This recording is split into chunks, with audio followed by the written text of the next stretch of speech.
To better understand why moral exclusion happens, researchers Chris Corin and Catherine Burshuk conducted a study.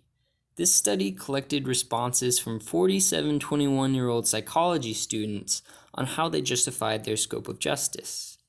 The participants are first exposed to the study's stimulus, which is a story about an elderly Muslim couple who is questioned by Department of Homeland Security officers for over an hour in the middle of the night.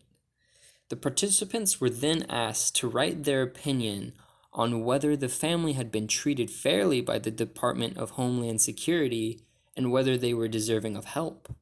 Participants were asked to explain their answers. The researchers were aiming for analysis that was both descriptive and explanatory.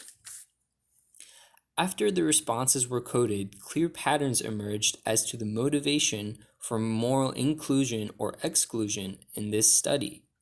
These motivations were categorized as threat and revenge, human rights, and ambivalence. These three motivations mirror Apatow's three expected responses to his scope of justice scale. In this case, moral exclusion is motivated by threat and revenge, moral inclusion is motivated by human rights, and conditional moral exclusion is motivated by ambivalence.